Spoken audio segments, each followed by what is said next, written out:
This update show is brought to you by RX Smart Gear, maker of the RX Jump Rope.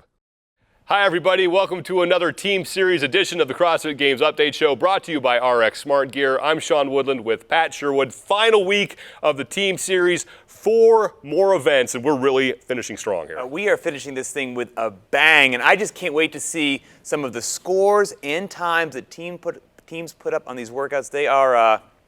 They're legit. Yes, they are. And the overall standings, after 2 weeks, a lot of really good teams sitting on top of the leaderboard, led by Team REEBOK East. Rogue Fitness Red is next, and then Rogue Fitness Black. There are 3 affiliate teams kicking ass in the top 10. That is outstanding. We have 4 final events in this last week of the Team Series. We start with event number 9, and this one is going to be a conga line style relay event, 20-minute time cap, male, female, male, female. Everybody goes through 9 burpee box jumps and 9 squat cleans, 155 for the men, 105 for the women. Then everybody goes through 12 of those.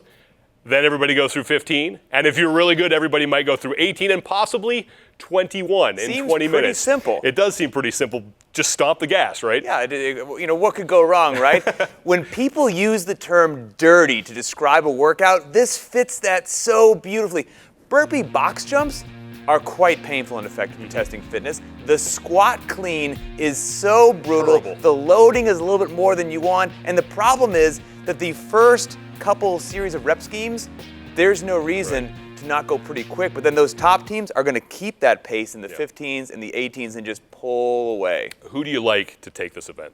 I think this has Rogue Fitness Red written all over it. Mark my words. Red. You think so? I know so. Okay, why?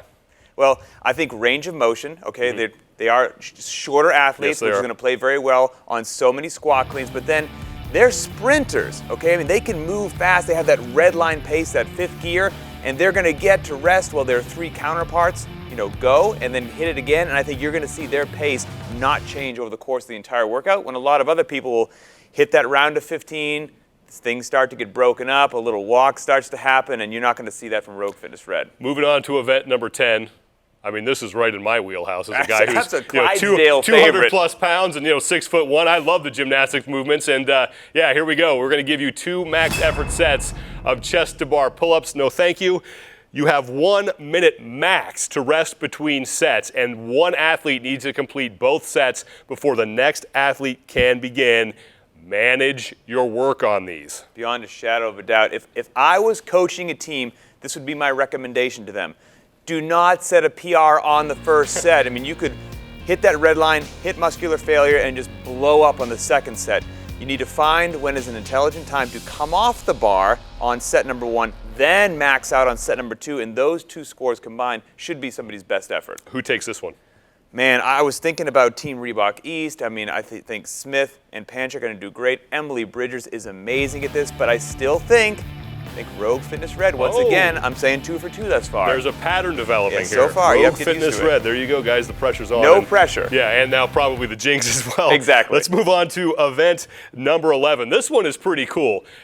Everybody's going to participate in it. Everyone starts with 100 double unders. So everybody has to do 100. Then you can divide up 100 front squats, 115 for the men, 75 for the women, and 100 push presses. You repeat that same pattern, 75 double unders. Everybody does those. Divide up the front squats and push presses. Everybody does 50 double unders. Divide up the front squats and push presses. And with all the stuff that's going on in this event, you gotta have a plan going in. And no time cap. Yes. Just take all the time you need.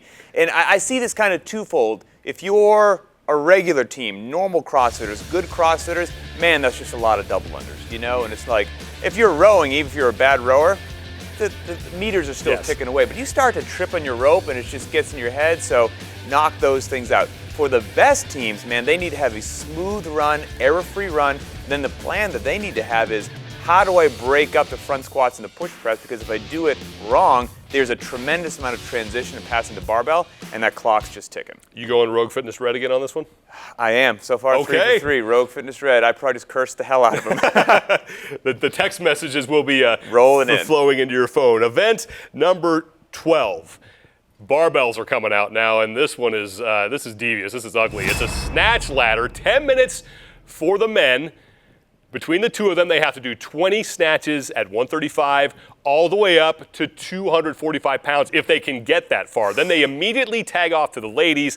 They have to do, between the two of them, 20 snatches starting at 95 pounds and working their way up all the way to 155 pounds if they can get there in that 10 minutes. And lean on your strong people here. Oh, for sure. I think a key thing to remember about this is there's no minimum work requirement for any one particular athlete. So if you're very talented at these lifts and your partner's not, have them knock out the lighter weights, then you move on to the heavyweights, so on and so forth. So I think that's going to be the way to knock this out. Okay, if there were an event in here of the four that maybe Rogue Fitness Red could get knocked off, you'd got to think this would be it, right? Absolutely. I mean, you look at these weights and you think, Julie Fouché is such a talented lifter. She's got Khalip and Froning they're going to smash it. I mean, Ben Smith, you follow him on Instagram, he's so talented. Scott Panchik as well. And I think those guys are going to beat Josh Bridges and Dan Bailey. But here's the deal. I don't think they're going to beat them up too bad. They'll still do very well. But then you have Lauren Fisher and Camille LeBlanc-Bazinet, who I think are going to do exceptional. So even if, you got their gentlemen right there, I think they're going to even out. And I still think overall, wow, okay. Rogue Fitness Red, because of the strength of their women, are going to win this event. Well, then that makes this next question easy. Who's the champ after 3 weeks and takes home that $30,000? I'm sticking to my guns. I've been saying it since day number one. Rogue Fitness Red, they've been creeping up on that leaderboard, and they will be your overall winners. Okay, and hopefully those affiliate teams can stay in there as well. They've been doing a hell of a job. They've been kicking I'd like to see ass. that up there. We will be back next week to break it all down for you and show you how it all played out. For Pat Sherwood, I'm Sean Woodland. We'll see you next time.